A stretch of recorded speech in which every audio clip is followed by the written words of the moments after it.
Hello. Hi, everybody. Welcome to our live session today. I'd asked all my panelists to have their audio on mute.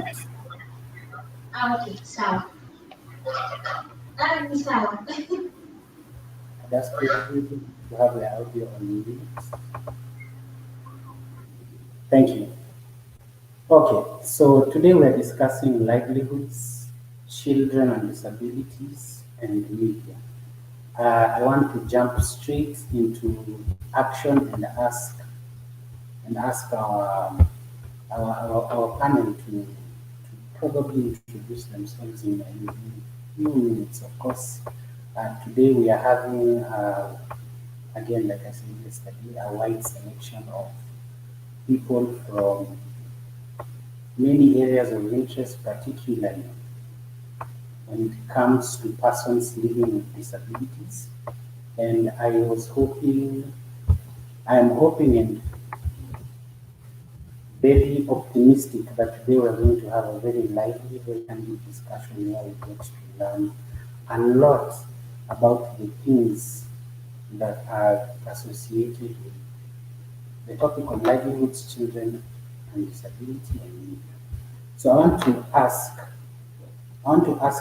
our panelists to shortly introduce themselves in a minute. Uh, Let them kindly state their name and what activity their organization does, uh, in line, of course, with today's topic. So let us start with you, Samuel Odao. Samuel.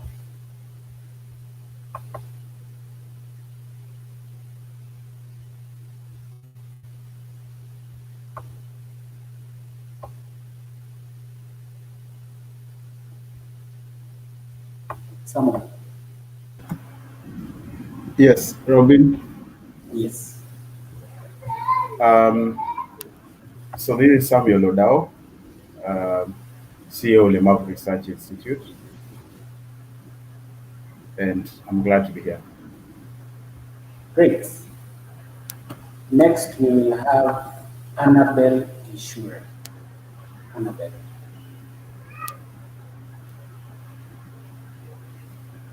Annabelle, please unmute yourself.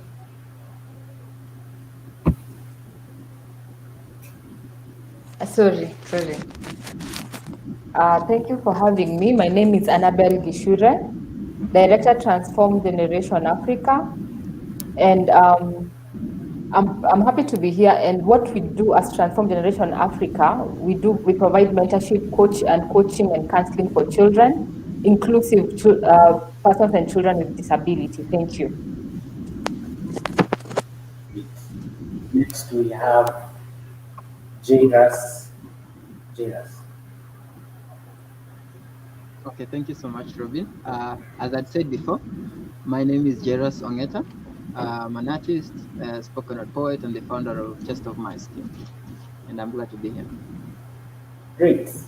Next, we will have Collins Ouma being introduced by Winnie Adore.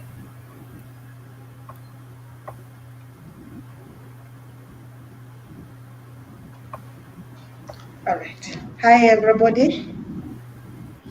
My name is Collins Ouma. My sign name is that one. I'm a businessman. I am deaf, and I'm also a teacher of sign language to the hearing people. Thank you so much. Thank you so much, Collins. I'd like us to jump straight into the discussion of the day with the questions that we have on board. Of course, before I continue, I want to thank History Network for allowing us to do this, for being the benefactor of this particular conversation. And as you can see, we are pumped up for a great discussion. So let's stop the small talk and really get into the deep of things.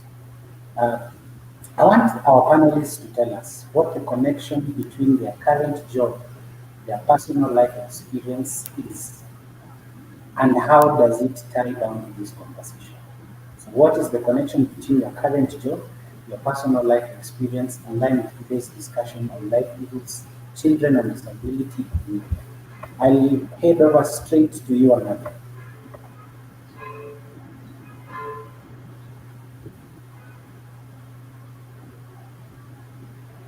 Thank you. As I said during my introduction, I'm the director of Transform Generation Africa. And what we do with Transform Generation Africa, I work with children, inclusive children with disability, and we provide coaching, mentorship, and counseling. So in my experience and through my line of duty, I have worked with children with disability, and I've seen the challenges they go through. I've helped them through my line of career. And having this discussion, having this conversation helps to promote the inclusion of the children in the general perspective of the children rights. And that is why I'm glad to be here, and I'm glad to steer this conversation further. Thank you. Great. Thank you so much, Annabelle. Samuel. Thank you, Robin. First, I would say, or I should say, that I am a person with disability. I'm totally blind. I've been blind since I was 9 months old. So that means I was once a child with disability. I have lived my life being blind. I've gone through special schools. I've gone through university, both here in Kenya and abroad. So I've seen the difference in education between Kenya and the UK, where I did my master's from. And currently, I am the CEO of the Ulemavu Research Institute, which is a disability research and consultancy firm. So, in a way, I am bang in the middle of it because I know what I went through as a child with disability. I know what they are going through now because we do research, and I've also taught. So I know that first and foremost, their education is interfered with in terms of them not being in school, even those of school-going age, and therefore that affects their livelihood. And so, as Ulemavu Research Institute doing research, we've even done research on the experiences of persons with disabilities during COVID-19. And so I'll be happy to share our findings as to what is also affecting children with disabilities. So when we talk disability children, I mean livelihood, disability and children, then that's something that is a very welcome discussion for those of us who are in the disability sector, because we then need to get issues that will help inform policy and will, push the duty bearers to do the needful so as to improve the living conditions of children with disabilities. Thank you. Great. Thank you so much, Samuel. I want to jump straight into to Collins. Collins, please tell us how today's topic is connecting between your current job. I understand you're a businessman, and your personal life experience when it comes to livelihoods, children and disability. What do you have to share with us? Collins. All right, thank you so much. As I said before, my name is Collins, and I am a deaf businessman.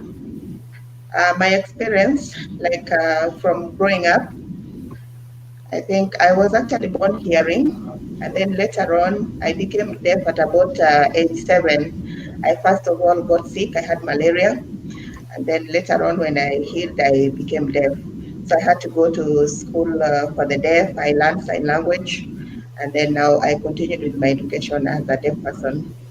Later on in life, when I grew up and I started my own business, I've been experiencing lots of challenges, especially communication barrier. Sometimes, for example, parents would can send their children to my shop. When they come, I cannot communicate with these children. Some children come, they communicate with their head facing down, so I can't even see their mouth. I cannot hear what they're saying because maybe they're shy. And also sometimes people come to my shop and they ask me something, and then I tell them, please write down what you want because I can't understand. They feel like, no, I cannot do that. They just walk away of my business and then look for a different shop to buy whatever they need. So I feel those are challenges that I'm going through. And also something else I would say, I am a sign language teacher. And when teaching sign language, what I've experienced many times is people really don't know much about the deaf people and the deaf community. When they come to the class for the first time, they ask so many questions about the deaf. Why are the deaf people not able to speak Swahili? Why can't you do this as a deaf person? So many things that make me know that the hearing community really know very little about the deaf community. Great. Thank you so much, Collins. I want us to, I want to go into a bit of, I want to ask, still Collins, before we move on to the input of another panelist. The livelihoods of persons living with disability have significantly been affected by a host of so many other things, chief among them being the pandemic. Could you kindly share with us in a few minutes how the pandemic has made your work as a business person, gaining a livelihood also as a person with disability, that much harder? Please give us a few insights, Collins.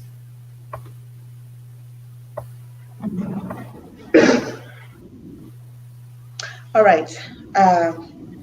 When the pandemic started, I think it has really affected the people with disability, and especially like myself.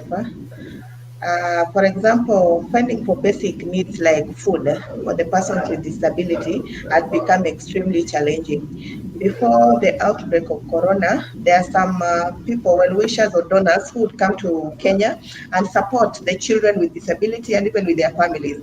But when the pandemic started, then the flights were stopped, so people stopped coming to Kenya, and this meant that a lot of support from outside has stopped. And so also when the pandemic started, for a business person like myself, I would, the sales have really gone low because some people would think that there's a time that people were threatened that there will be a total lockdown. So people went to supermarkets, bought a lot of things, and so I would not get clients coming to my shop because they prepared for a longer stay at home. So I feel that really affected my shop. And also because many times I prefer to use a pen and paper to communicate to my clients.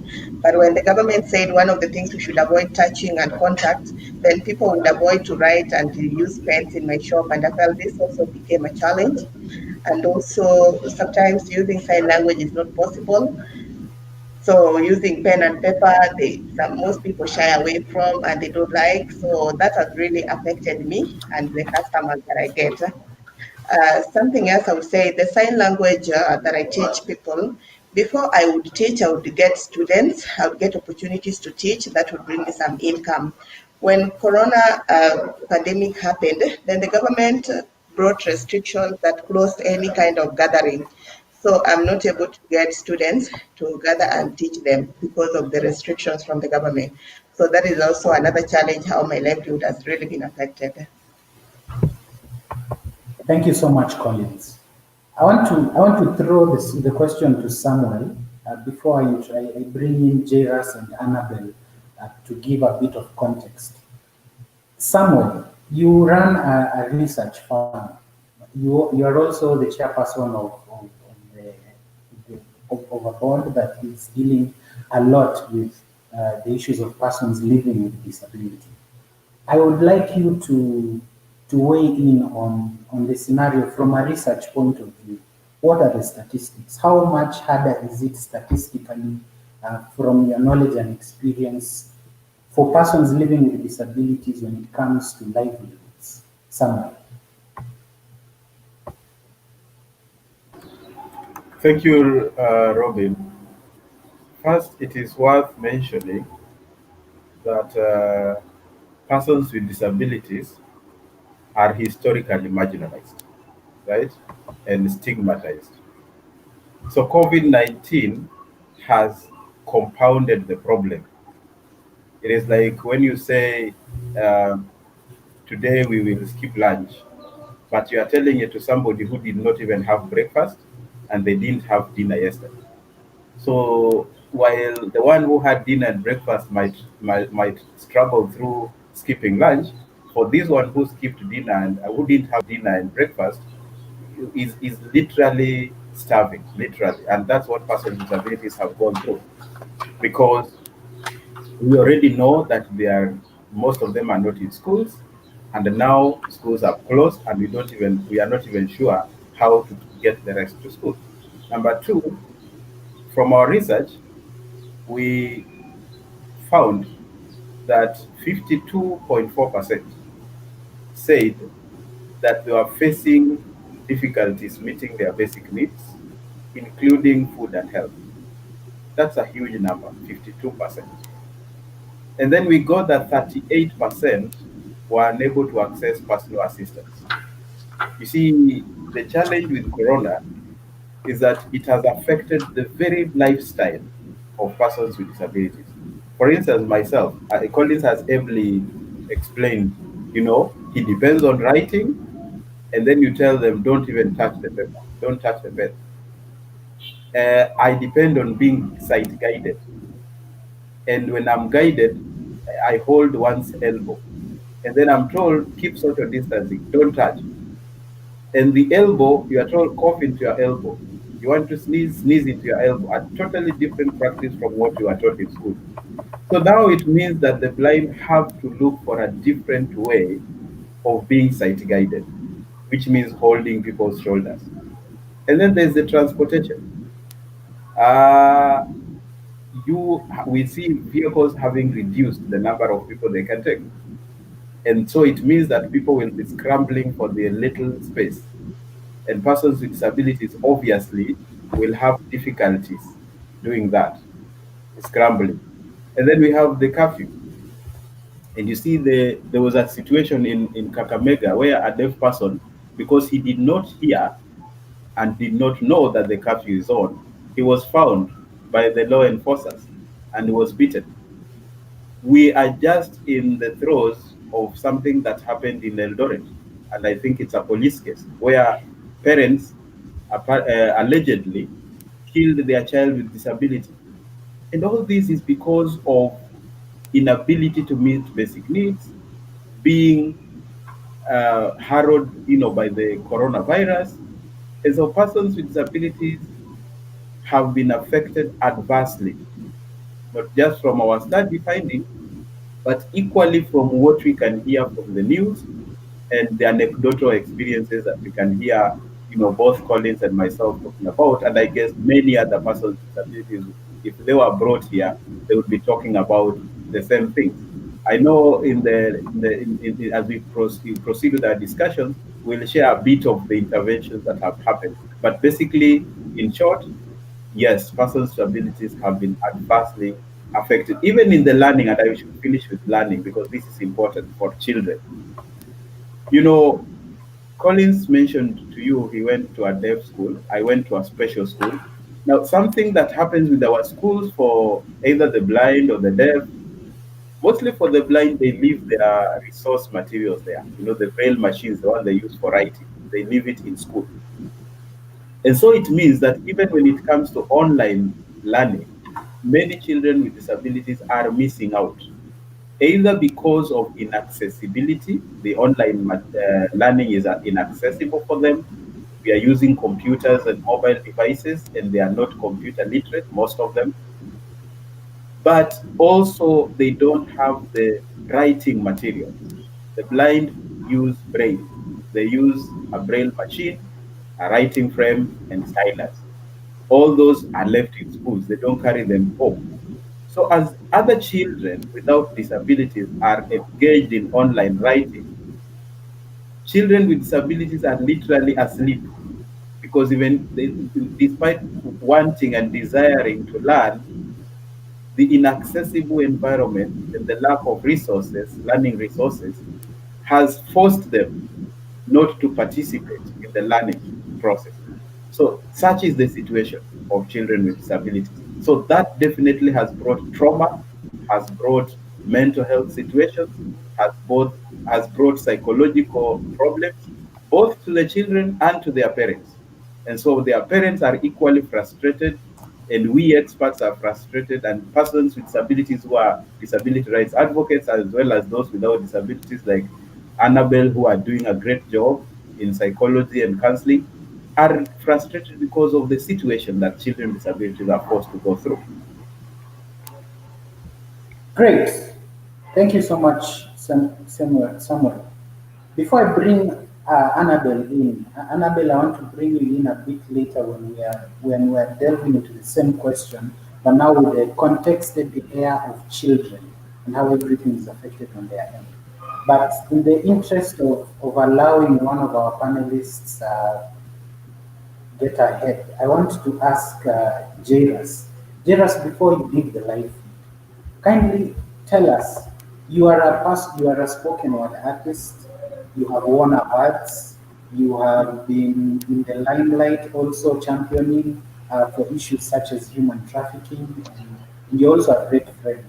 I want to know, being in the media, as somebody who works with the media both inside and outside, uh, do you feel that the media and probably the government by extension has done enough to ensure that persons with disabilities are aware of COVID-19 and the preventive measures that are associated with keeping the disease at bay? Jairus. Okay, thank you, Robin. I can say the government has, during this period has tried to do the sensitization, but I cannot say it has done enough so as to reach many of those with disability, because you find uh, not many probably can access the media devices like TVs. Not many have television devices in their houses, and for example adverts that are being done, uh, there are others that just use voice, and you find we have our fellows who need to sign language. Either it's done in sign language or it's written down. So you find it can be a challenge. So the message may not fully transcend down to the all of those with disability as well.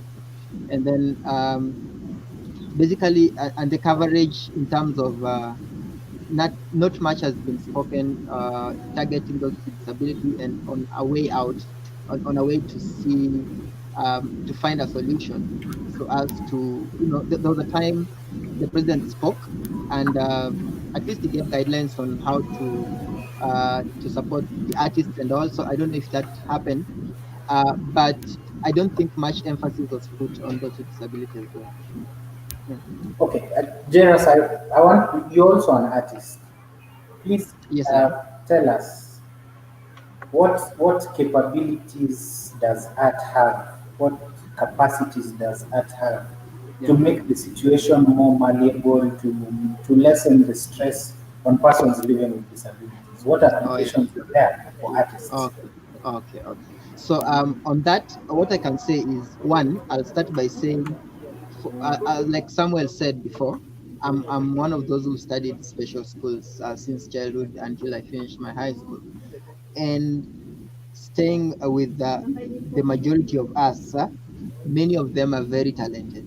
You know, like in our school, like almost everyone was singing very well, but you find not many have that platform to, showcase their talents. You see, you can like point out very few, like they know, who have like gone to mainstream media, but then you find at the grassroots, there are so many who, have a lot of gifts, but have not been given that platform. So I believe if that is given priority, we'll find the others will feel, like one of us is represented. And art is a healing heals in some way. Art is something that can give you hope. Somehow you may find people have learned to cope through music, through listening to poetry, through watching films during this period. So for me, what I can say is, like, if it's possible to have like a platform, a good platform, and allow people with disability to have talents to also showcase their talents and have that platform to share their art, it will help a great deal to curb like the mental health issues and just give hope, because there's just hope even after all this. Okay, thank you so much, Jairus. I want to now bring in Annabelle. Annabelle, we had already touched on the question of livelihoods and persons living with disabilities, but I want to bring you in based on your knowledge and experience in handling children. As the founder and executive director of Transform Generation Africa, you're also a psychologist and you are a child coach. And you are generally a child enthusiast.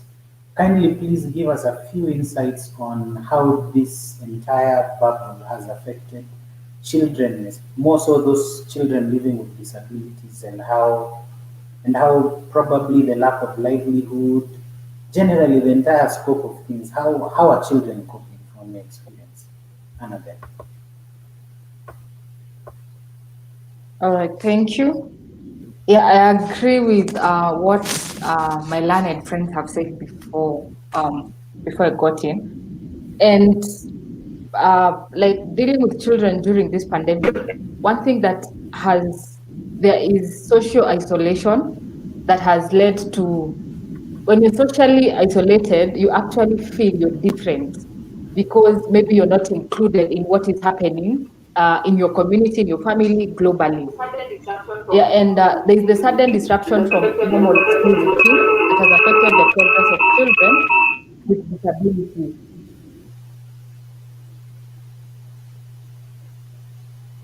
with disabilities.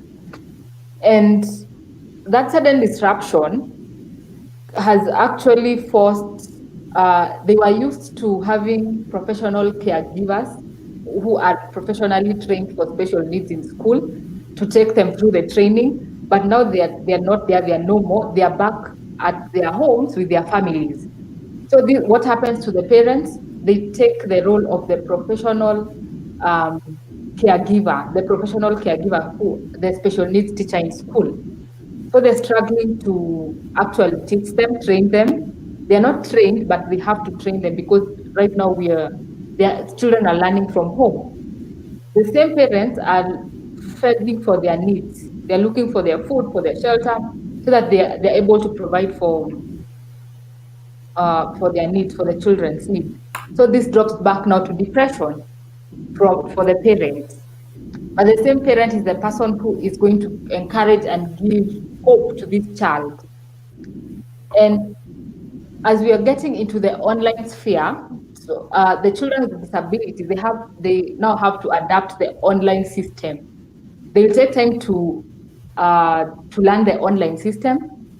So now the challenge is most of them don't have the online devices, so they are forced to actually not engage in the online system of learning. And if they're able to obtain the online devices, they take a longer time to adjust and to learn through the online system. So we have the discrepancy, and you might find they're left behind on their curriculum. And since everyone is on the run, the parents themselves, so they're left isolated. They're left alone. They actually feel that loneliness, and that is why you find most children with disability right now are actually getting into depression. And also for the resources, they have less access to social economic resources, which has also been caused by the high unemployment rates for the parents. And from my experience with what I've been finding throughout this pandemic, most of them are actually, they're feeling they're actually feeling the different. They are different. They're actually feeling we are different. We are actually different from the others. And so there's someone who needs to step in and bring the hope that needs to be regained in them. Thank you. I hope Thank I've you so answered. much. Yes, you have. Thank you so much, Annabelle. I want us to talk issues governance. I want to bring in also yourself, still Annabelle, and Samuel, in answering the question on government and support and services. Are there any support services being offered by the government? Even your organizations, your different organizations that are helping to better the livelihoods of persons living with disability, especially during this pandemic. I will start with you, Samuel. Over to you, Samuel. Yes, Robin, thank you. I should say it's not all doom and gloom. There is some little intervention that is being made. Uh, so I'll mention a few from the government side. For the sake of you and the viewer, I am also a board member at the National Council for Persons with Disabilities. I sit in the board of directors. And so there are a couple of interventions that have been made. One is that we know that the president pronounced himself on the issue of the 10 billion for cash transfer.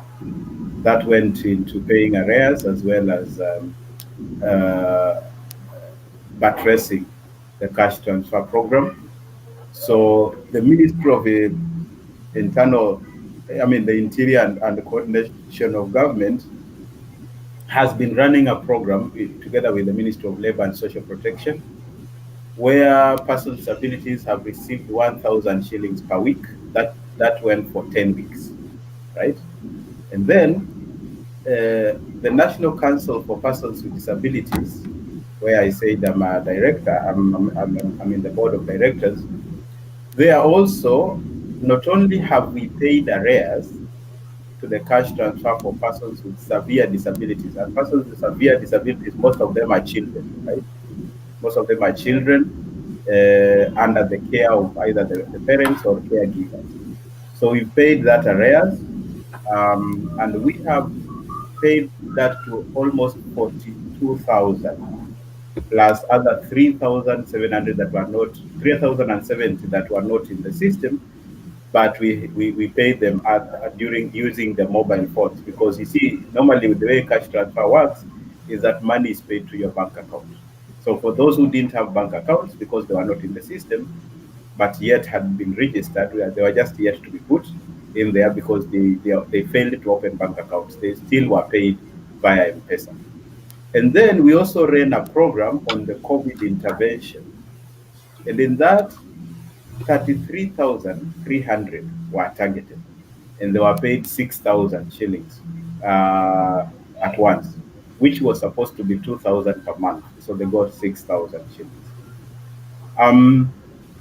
I know that there are also other organizations that have run, or let me go to county governments. There are county governments that have run different programs.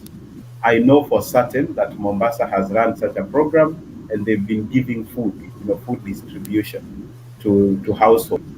And recently, we also saw the UK government partnering with the Mombasa County government to give, was it 20,000 households?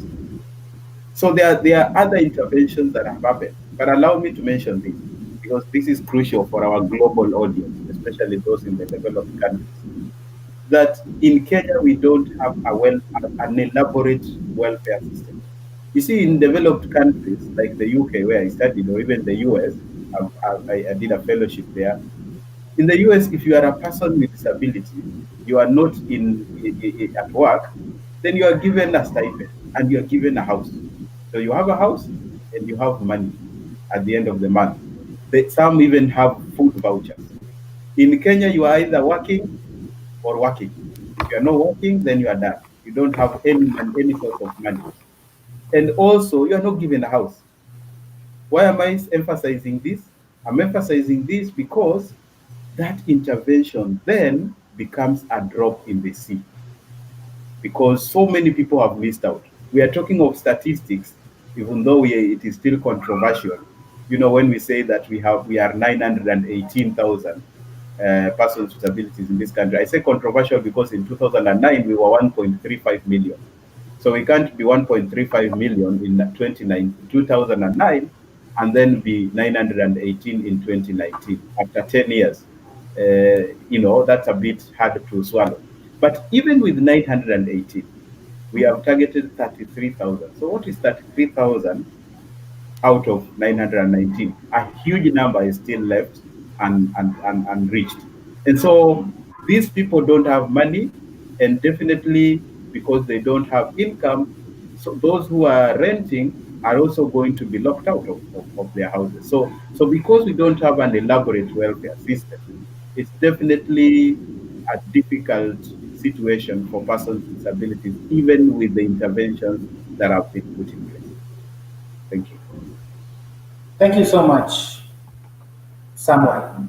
I'd like to ask, before I go over to Winnie, before I go over to Collins, and no, sorry, before I go over to Annabelle, I'd like to ask Collins, as a person living with disability, as a businessman, how do you feel? Let's say now Samuel and Annabelle are the government and the civil society, and you have the chance and the opportunity to talk to them. What will you tell them you need help with? As a businessman who is a person living with disability in this time, what will you tell them? Collins.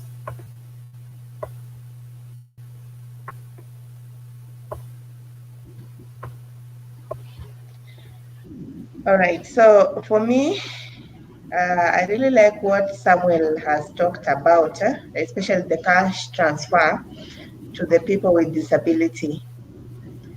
But sincerely, I heard about this and what the government did. They had a wonderful program from the government, but when this program got to the National Council to oversee it, I felt there was a lot of unfairness, especially for in the deaf community.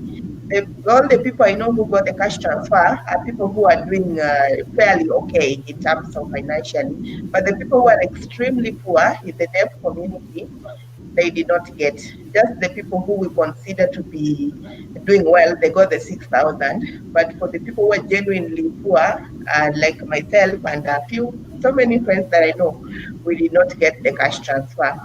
So I would really felt I need an opportunity to tell the National Council that when you're selecting the people to benefit, it should not be on favoritism, but really try as much as possible to get the people who direly need this cash. For example, myself, I am deaf, and at the same time, I'm physically challenged. So my challenges are even more. And I'm thinking, if you talk of severe disability, I have like more than one disability, but I've not gotten any cash transfer all this while. So that's what I felt was a bit unfair from the National Council. Thank you. Okay. Thank you so much, Collins. Uh, I'd like to bring in Robin, could you allow me to explain something there, yes. just on what? Yes, please. And I wanted to thank Collins for giving that feedback. And because I know many are listening and share the same opinion, first is to thank you for that, and also to explain that one, there is cash transfer for persons with severe disabilities, but what we targeted as the council was everybody, right? Everybody without looking into the severity. But we did not work alone. Our intention, the overriding factor there was the need. Does the person have a need? Are they in need of that money? And how did we know them? We worked with the chiefs, the disabled persons organizations. A disabled person organization is an organization started by and run by persons with disabilities. And we also worked with the social services. So I would like to appeal to my fellow persons with disabilities who run organizations. I don't run a DPO myself, but those who run organizations, when there is a chance, don't be the first one on the list, because I also know that I know I've been disabled. I said since I was 9 months. I've gone to special schools. Jairus knows this. Some of us persons with disabilities, we run organizations, but we also use them as sources of income. So now, when you are given a chance, instead of looking for people who are seriously in need, like Collins has explained, you still find such leaders being number one on the list. You see, now that means that we are failing to get the right people, because the National Council may not be in the village. It is this DPO that is in the village. It is me who should identify and say, if I'm a person with disability running an organization in the village, for example, in Shamahoho, in Kakamega, that I know John to be more deserving than James.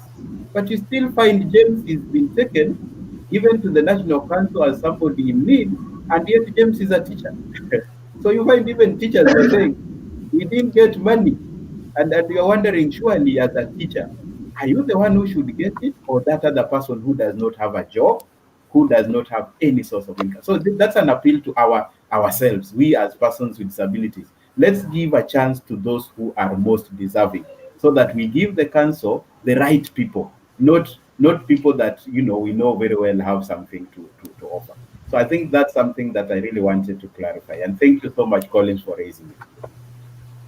Thank you so much, Collins and Samuel, for the back and forth. It has clarified a number of issues. I want to ask Annabelle. Annabelle, in your work with children and the welfare of children mentally as well, and psychosocial support and everything that you deal with, would you say that there is people are coming to a realization of the need to indulge themselves in the well-being of persons living with disability? Annabelle.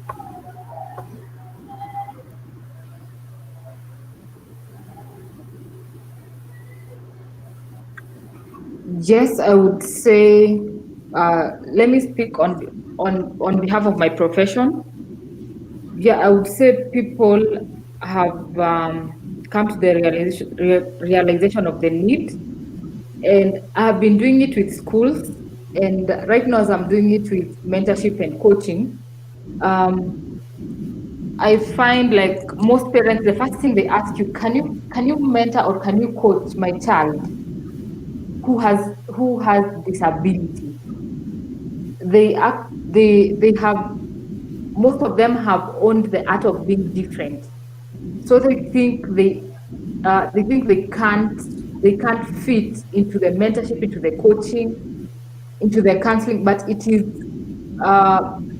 myself and other professionals in our small communities, in our small line of duties, we are the people to make the difference and to change this perspective.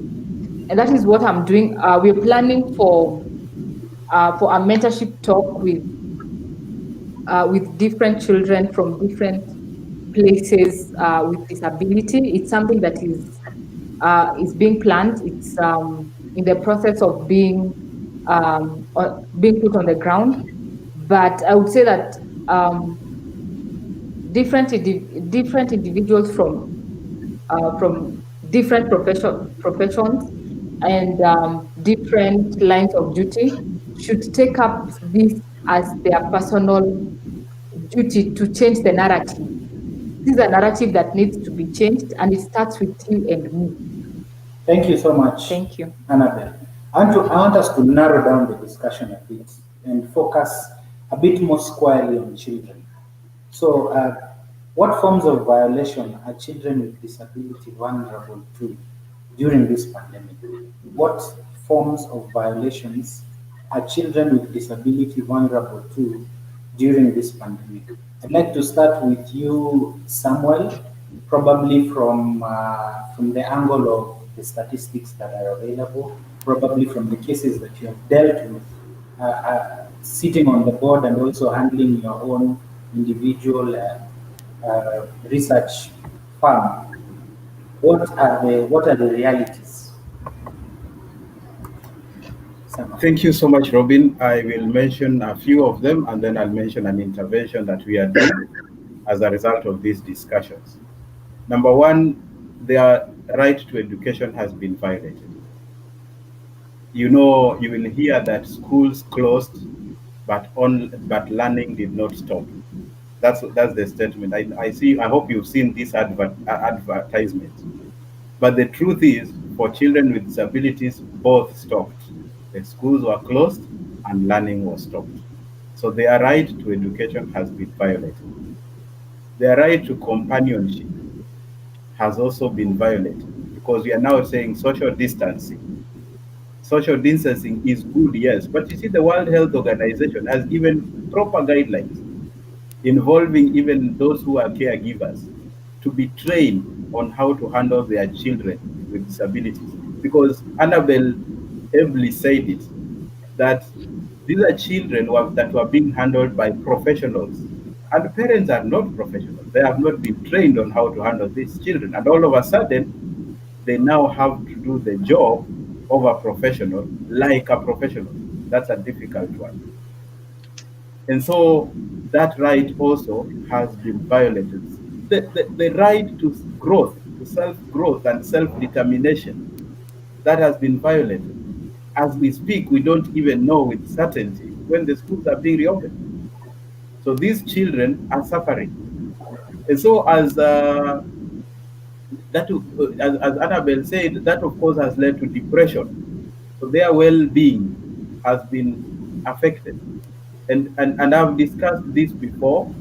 I'm achieving alumni, meaning I benefited from the achieving scholarship. That's how I got to the UK. I've had this discussion during a forum that was organized by the British Council and the British High Commission. And as a result of that, the Chevening Alumni Organization, which I'm a member, has been funded by the British High Commission to run a mentorship program. And our program will target learners with disabilities, give them mobile devices, help them access the online materials, and mentor them, work with our volunteers who are alumni as well, so that we help these children grow, get what they have missed out on, and help them to regain ground, which the children without disabilities have been having for all this time since March. That is something that our children with disabilities have lacked. Probably also try to wipe their tears, as your hashtag says, that they too can come out of depression. They can feel once again needed, wanted, accompanied, loved, cherished by the society.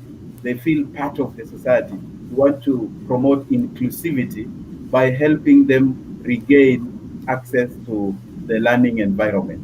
So that is a program that has already been, currently we are simply working on it. Otherwise, it has been funded and it will be launched in October. So that's an intervention that I'm happy to be part of as an alumni of the Chevening Scholarship. And so that's something that I'll be happy to push. Actually, I'm the lead person in that project. So that's something that I really wanted to mention. Thank you. Thank you so much. Annabelle, I don't know if you have anything to add in as far as the vulnerabilities of children are concerned during this time and the discussion on their rights. Yes, I would also love to add, thank you, Samuel. Actually, he has nailed it. Gender-based violence has actually also gone up, and sexual harassment. So because the children with disability don't have the social protective mechanisms. And so because of the pandemic, we are aware that from the statistics we had, I think it was around June, July, the sexual harassment had gone up, and most children with disability are actually having that challenge. They are actually vulnerable to that. And what I would love to ask Samuel, what are they doing about that? Because as we teach them about, train them on social protective mechanisms, that is not enough. What are they doing from their end to curb that. Thank you. Samuel. Yes. Maybe. Okay, good. My mic is unmuted. So I think the question is what we are doing to curb, uh, did you say sexual violence? Annabelle. Annabelle, that's what you said? Yes, yes. And All right, yes. yeah. Believe me, I normally say that matters actualizing a right, and which is basically disability inclusion, is a matter for all of us. And you see now children are at home, and these violations are happening within the community, in the house, perhaps. And so I would say that we urge the involvement of every stakeholder, because as a parent, there has to be the side of reporting that a violation has taken place. Reporting. And when the matter is reported to the police, obviously we easily catch that. And then we now push, ensure that the litigation is done and the perpetrator is brought to the book. And even neighbors. You see, like the case I mentioned about that child who was killed their by their own parents in Eldoret. Who reported the story, the case? The neighbors. So the neighbors must also be part of it and report when there is a violation. You know that a child with disability is being tied in the house. You know it. Don't discuss it out there under the tree or in your own groups, you know. Don't discuss it as grapevine. Report it because it is a right being violated. You know somebody is moving around with teenagers. Before it gets to teenage pregnancy, surely there are people who saw that happening. They saw it, but they kept quiet.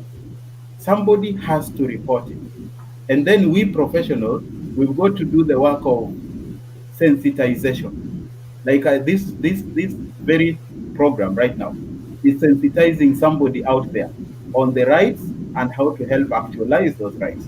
So let's sensitize people, because sometimes some of these things happen out of ignorance. Because like in the communities, I know of a program that is going on in somewhere in Rift Valley. I think should be the north, where some communities feel that why should you stay with a girl 15 years of age? If they're not in school, they should be married.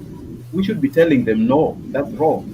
Any child below 18, anybody below 18 is a child and must be allowed to grow, must be allowed to learn, must be allowed to self-develop first.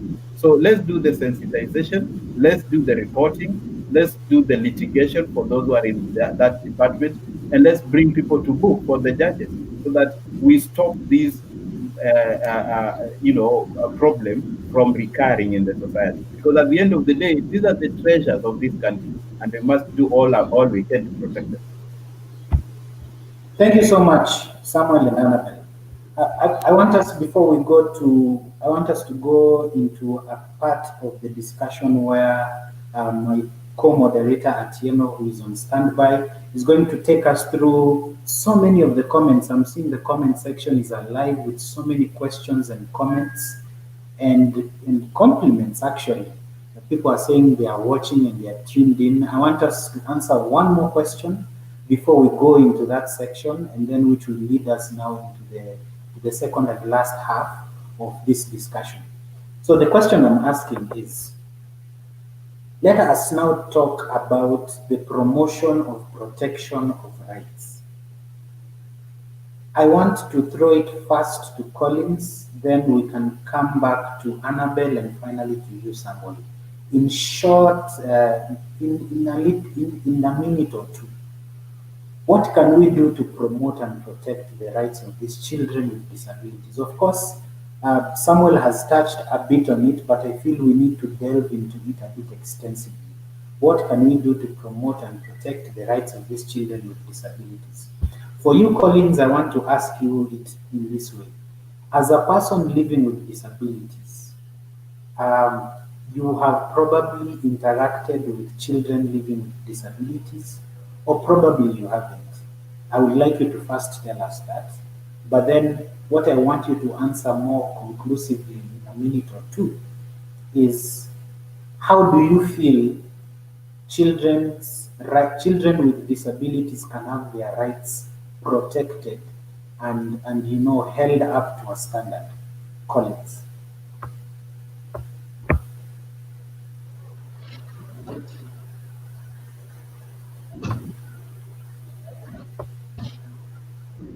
All right, thank you very much. So, for children with disability, how we can promote and protect their rights, I think, as Samuel has mentioned, it's important to create awareness, especially in the communities, so that we know different people with disabilities, the deaf, the blind, and different disabilities, so that people can be able to understand their rights. And also, it's important to train the caregivers how to take care of their children with special needs. For example, I will talk about the deaf children. Their families, their immediate families, at least need to know some sign, even if it's just basic, so that they'll be able to communicate with their children who are deaf, especially in a situation maybe where their rights have been violated. Maybe they've been raped, but then when they go to the parents to try and report what happened, the parents are not able to understand what they are saying. So then that means that it is not possible to protect. Both mother and father do not understand, or even the entire family. So sometimes the children would just choose to keep quiet, to keep it to themselves, which will cause a lot of mental stress. So I think the family, especially parents and caregivers, need some basic training in sign language so that they can be able to communicate with their children and then be able to report matters to the authority.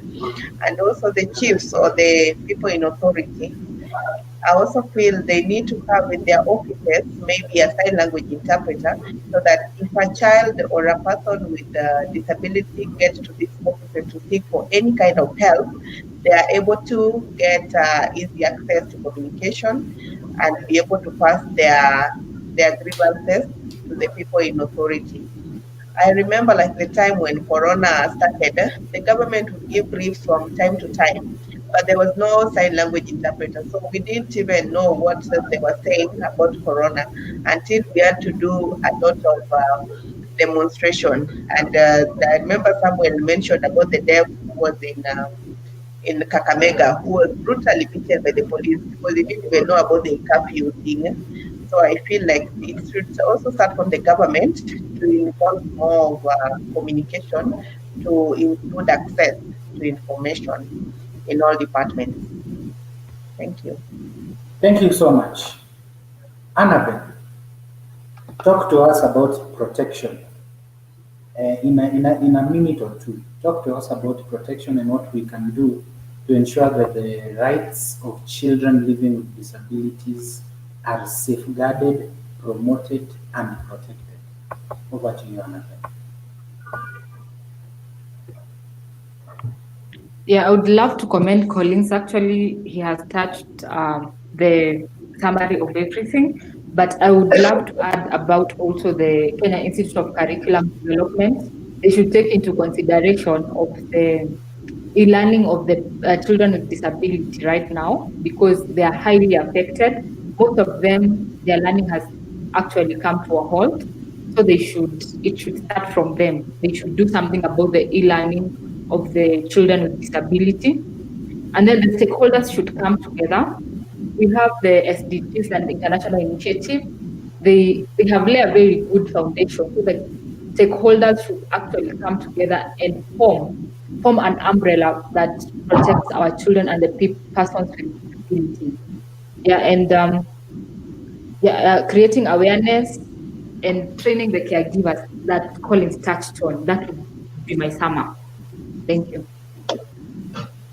Okay, thank you so much. Samuel, please, in a minute or two, uh, add context to these contributions from both Collins and Annabelle. What can be done to safeguard the rights of children living with disabilities? Thank you. First, I wish to say that protection, you cannot protect what you don't know.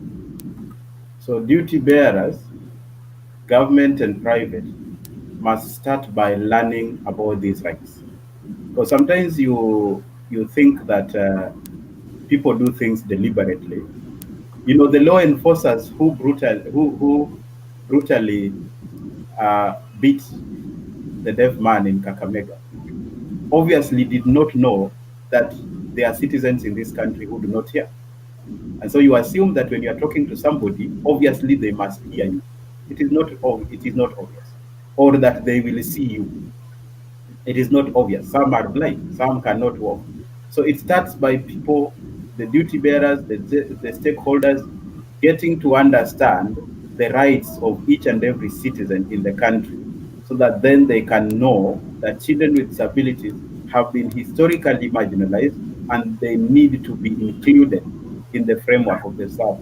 So that even in the discussion, even in the planning, as we plan for COVID-19 response and recovery, are we having these children in the discussion through their caregivers, through themselves? Because a child who is 10 years, not even 10, my daughter is 5, and she clearly knows what she wants and she insists on what she wants. So let's bring these children in the discussion so that they participate. So participation is another. First of all, duty bearers to learn, stakeholders to learn about these rights, involve these people in the discussion so that they participate right from the designing, the implementation, and the monitoring and evaluation. And then three is that these children must also be sensitized about their rights and the need to fight for them. You know, self-advocacy is a very great tool, so that when a child knows about their rights, yes, I know that children have been taught, some children have been taught about this, but children with disabilities mostly have been left out. So they too need to be informed about these things so that they know their rights when they are being violated. They are given numbers, toll-free numbers where they can call when they have been violated, and that would really be helpful when children themselves have taken the reins. They are in charge of what is happening. And finally, as stakeholders, I think Annabelle has alluded to it, but it is important that we stop working in silos. I am doing my thing, you are doing your thing. We need to come together so that you learn from me, I learn from you. There are certain things that you will be doing better that I don't know. There are certain things I will be doing better that you don't know. And another thing, we will pool resources so that we avoid duplicate. Many things are happening good, but you find A is doing this and B is doing the same thing. What if they combined resources? Obviously, they would do more together. So stakeholders should not work in silos. And thank you for that. Thank you so much, Samuel, Annabelle, and Collins. I want now to invite my co-moderator, Atieno. Atieno, welcome.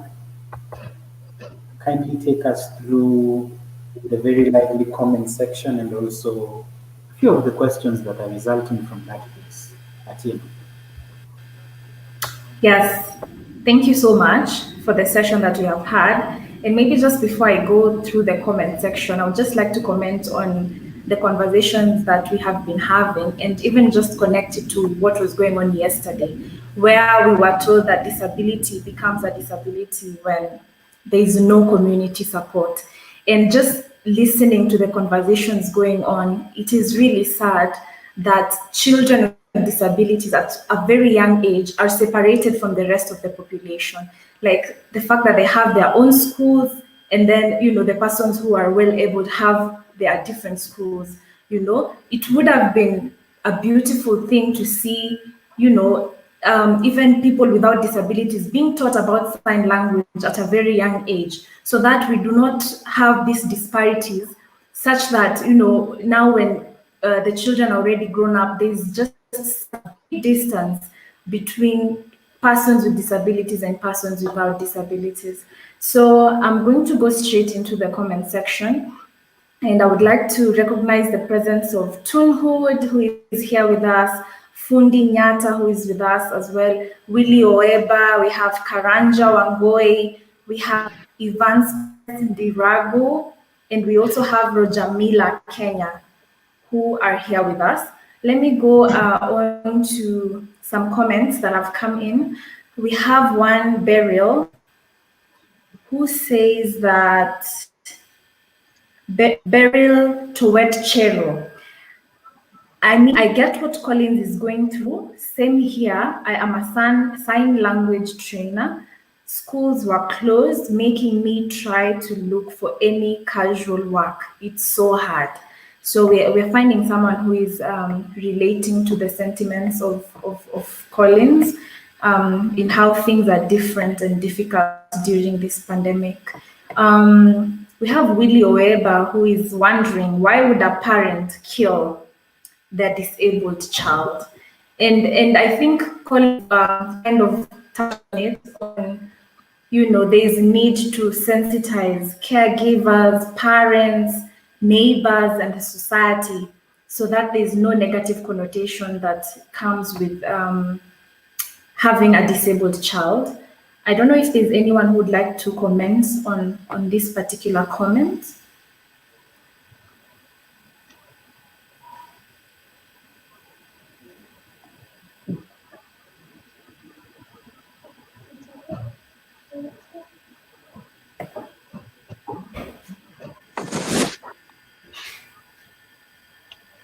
Yes, I would love to comment on it. Yeah, so it's why would a parent kill their disabled child?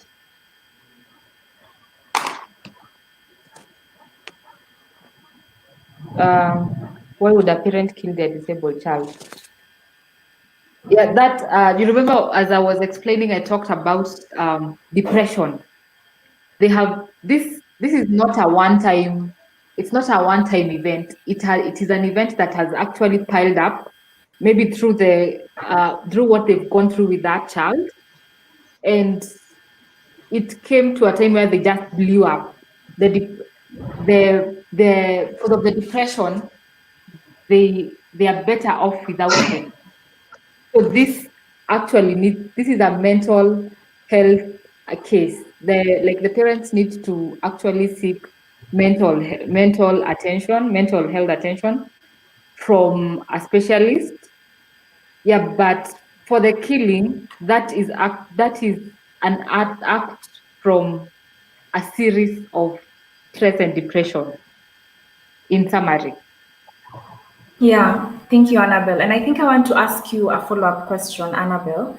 When a parent gives birth to a child who has disabilities, are there any counseling services or therapy sessions that these parents go through in order to enable them to know how best to bring up their children?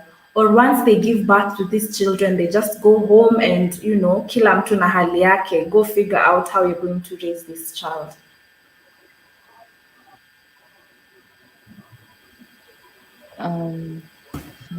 Okay. Yes, I would. Yeah, yes, they can actually seek therapy and the therapy attention, but it's not. I think what you're trying to ask is if it is recommended. Is that your question, or is it a must? Is it recommended? Yes. And if I could say something about that as well. Yes, so I would say it's recommended, but because it's when you get a child with disability, automatically in most communities you're an outcast, you're seen different. So for you to deal with the social trauma, to deal with your own personal growth and how you're going to parent the child, you need to seek therapy.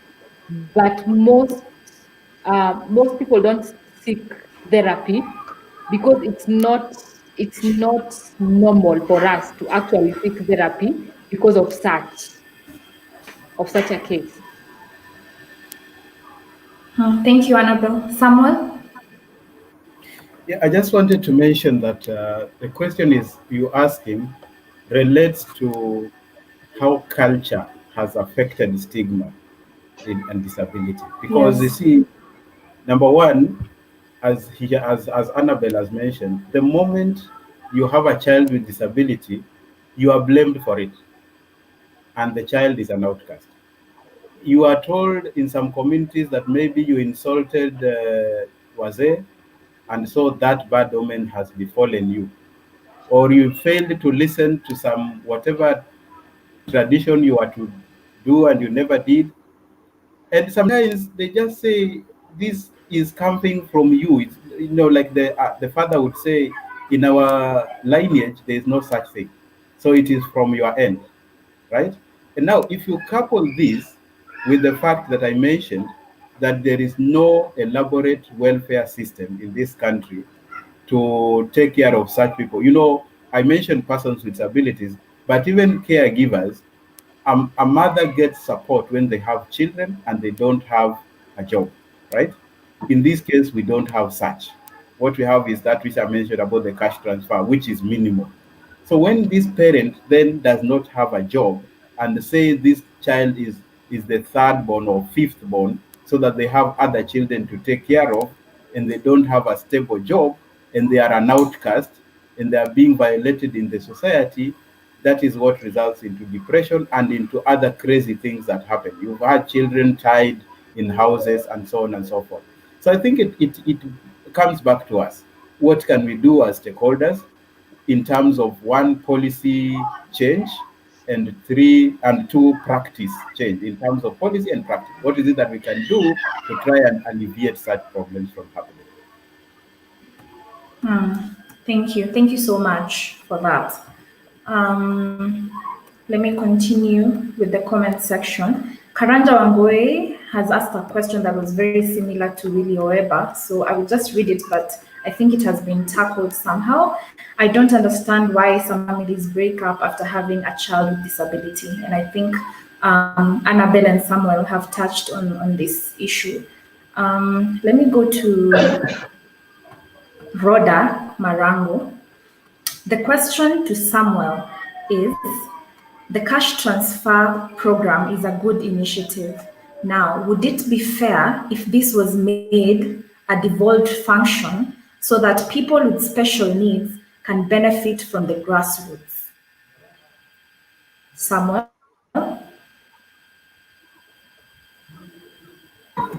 Sorry, come again with the question. Yeah. So she says, the cash transfer program is a good initiative. Would it be fair if this was made a devolved function so that people with special needs can benefit from the grassroots? It is already devolved. That's why I mentioned it is not Nairobi that decides who benefits. This decision is made at the community level. It is the people at the community that furnish Nairobi with information as to Samuel is in the list. It is not Nairobi that decides that Samuel should be in the list. It is the people in the community where Samuel lives. I'm using Samuel as an illustration. So it is already devolved. Thank you. Thank you for that, Samuel. Let me go to the next comment by Beryl. And she says, I like what Samuel has said. People with disabilities with no jobs are benefiting nothing from this because one might be deaf or blind and they have positions in the government, tend to help themselves more than trying to look for someone who, like Collins, teaches and at the same time tries to make ends meet. It saddens me also in my home area where I had kids who are disabled and no one is trying to reach to their parents. No one is trying to reach to them, and their parents tend to make them stay at home as they are pronounced deaf or disabled. Yeah, I think this is touching on what was going on in the conversation as well. The final comment is from Rhoda. And she says, the government and all relevant agencies should regularly consult to make sure that the policies formulated are implemented and followed. Yeah, this is in conjunction with what Samuel has just mentioned. So maybe before I take it back to Robin, I would like to ask, and I don't know who I should ask this to, maybe all of you can answer, but in terms of practicability, yesterday when we were having this conversation, a lady who was disabled commented and said that what people with disabilities need is not help, but rather empowerment so that they can be able to do things by themselves. And rightfully so, as Samuel has mentioned, the cash transfers are not enough to sustain them. So what's needed more is, empowering persons with disabilities to be able to support themselves. So what are the opportunities that are available for persons with disabilities to be able to empower themselves, like what Collins is doing, so that they can be able to support their livelihood without necessarily depending on help coming from the government? Maybe we can start with Collins.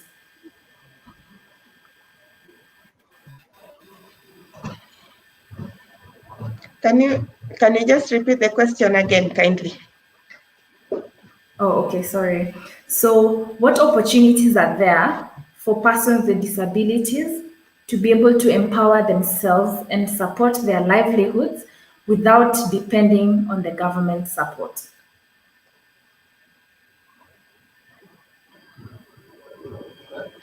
So for me, most of the time, I've seen like politicians, when it's just about the voting time, they call the deaf, the people with disability, and make so many promises, like for jobs. Sometimes they give some small money.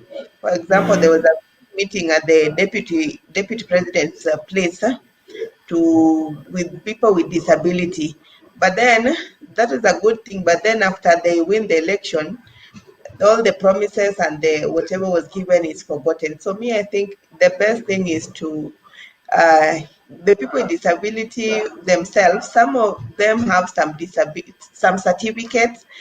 It could be not much qualification, but they're jobs that they're able to do. So I feel like, for example, myself, I have looked for jobs so many times. I've sent application, and then I'm just told, we'll get back, we'll get back.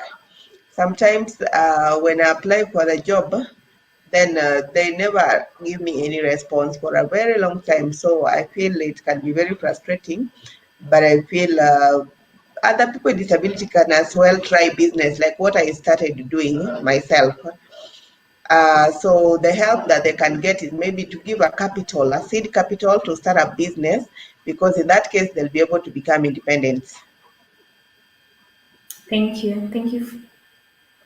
Yeah, so like if you give this capital for business, I think that is something that can be sustainable and they'll be able to sustain themselves. Or if you're able to give them a job opportunity, depending on the education level, yeah, we can even, most of these people can do like casual jobs in offices, some jobs that you don't even need much certification, because we know people with disability can do excellent job, whether it's cleaning, and just taking care of small things in the office. And I know, for example, county government of Nairobi, I've seen some deaf people. I've never seen any people like deaf people getting employed to work in that office. So I feel those are concerns that can be addressed.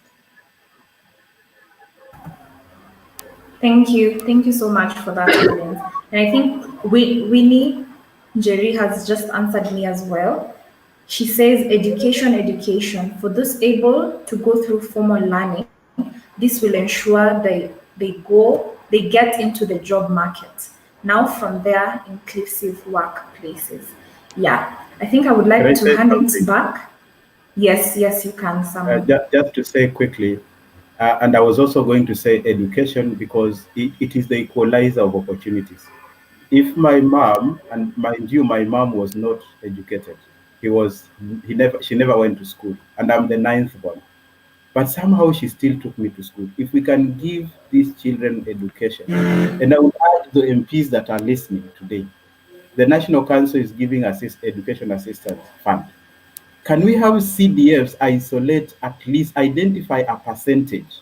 Can you imagine if every 290 constituencies identified just 5% and ring-fenced it for children with disabilities? That would create a huge change. And number two, we have all these programs at the council, the economic empowerment program, the tools of trade that is targeting those who've skilled in vocational training. Let's have other donors coming in with tangible money, programs programs that can bring tangible benefits to persons with disabilities so that they can start their own income. And lastly, talent. Art is the thing. If somebody is talented, why not sharpen this skill, help this person start saying if they are musicians, they can produce music and they'll eat from that talent. We have seen talent is paying more than is well paying, even more than these other white collar jobs. So let us focus also on the talent, sharpen it, and then help the person to benefit out of their talent. Thank you. Thank you so much, Samuel. I would like to now take it back to Robin.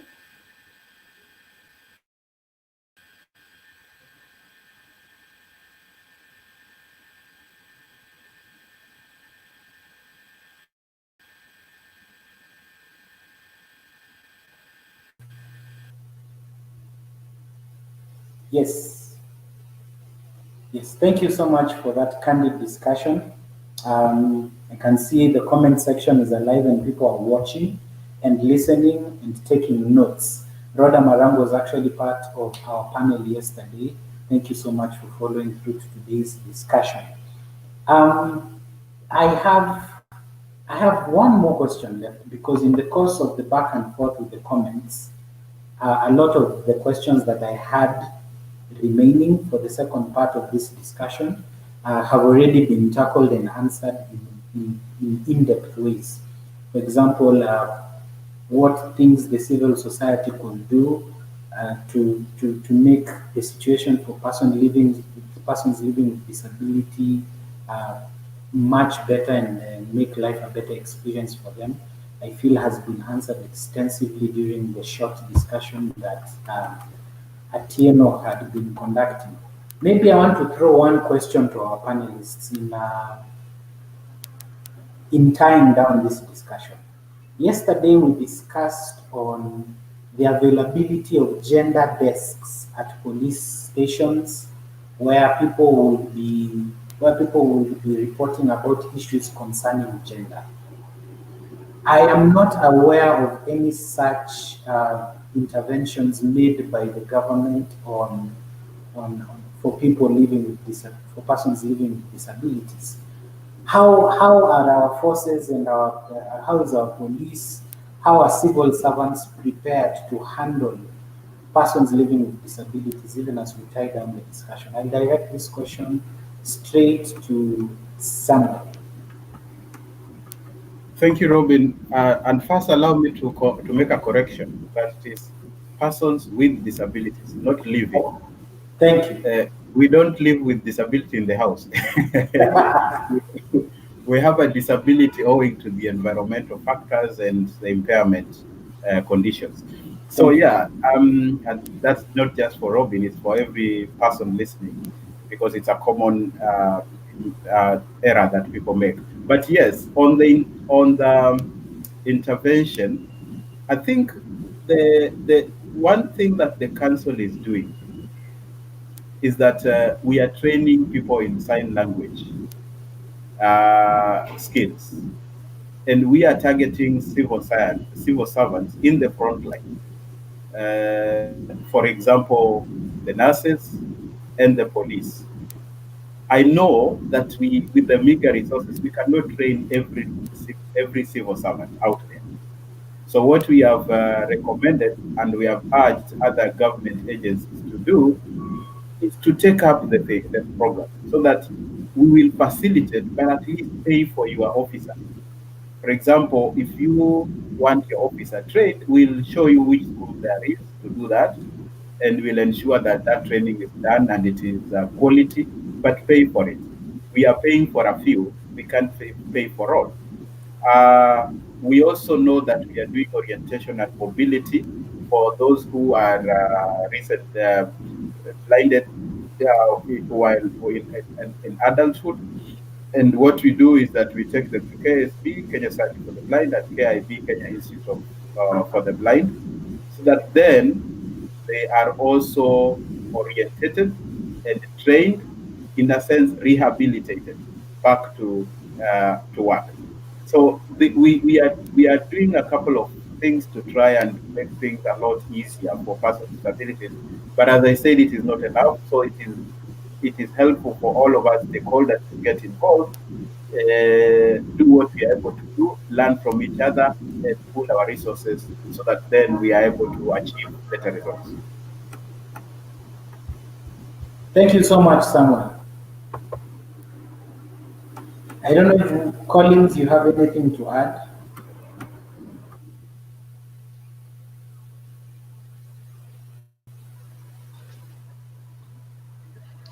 So maybe the only thing I would like to add is kind of a proposal, especially to the National Council. When you're working, especially with the chiefs, I think my area, especially my area where I stay, my chief, I have really a problem with the office of the chief, because anytime I go there, and even my other deaf colleagues who live around this area, anytime he sees us, he sends us out without wanting to listen to what we want. Recently, there was Kazim Tani that was rolled out, and this one was the chief is the one who was in charge of most of the things, application, enrollment. So we went and took our application because we really needed this job as well. But anytime we would get to this office, the chief would send us out, and we never get an opportunity to talk to him. Eventually, someone else from the MCA's office helped us to get the job. But even after doing the work, we've never been paid, while the rest of the people got their pay. So I feel I don't know how best you can work with the chiefs to be able to be more inclusive.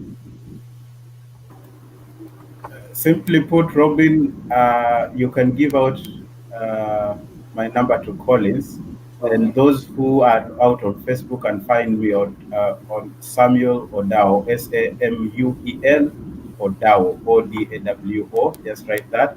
Let's get some of these, and I'll be happy to channel that to the council, so that we resolve these matters. I know there are very nice chiefs out there, but there are also some chiefs that need to be sensitized and to be enlightened on this matter. So we can speak in private. Let me know which area this is. Then we can see how to reach out to the chief and sort this out. We know that we must all get involved in disability inclusion. So let's get this sorted out. Thank you so much. Annabelle, anything you'd like to add?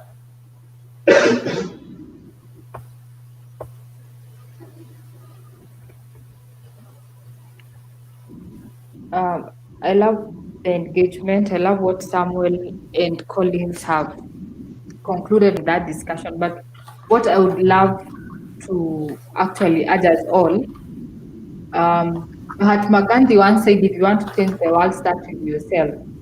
So if we want to bring change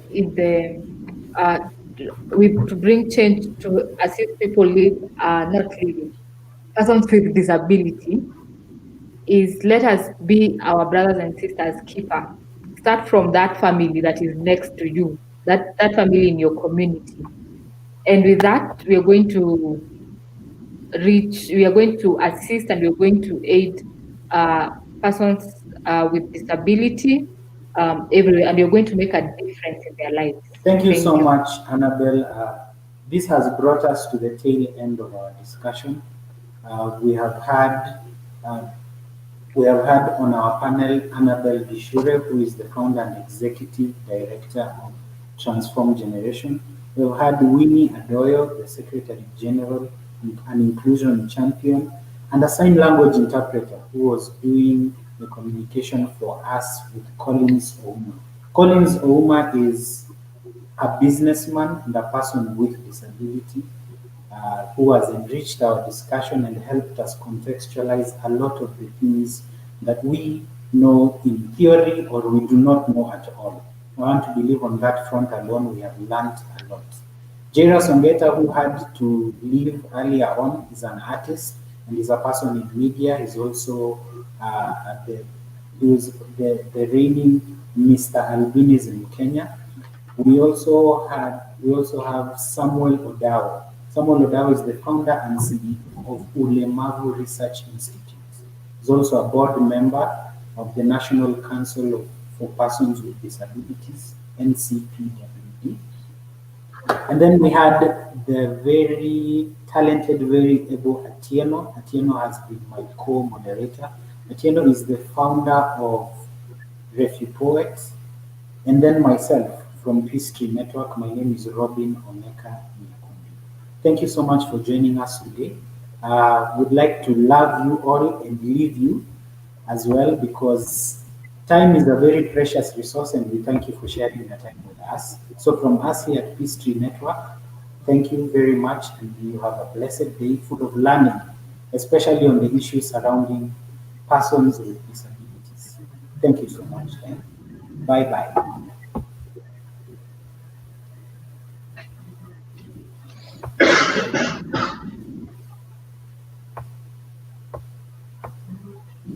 Yes. How was it? That was good. Yeah. That's exciting.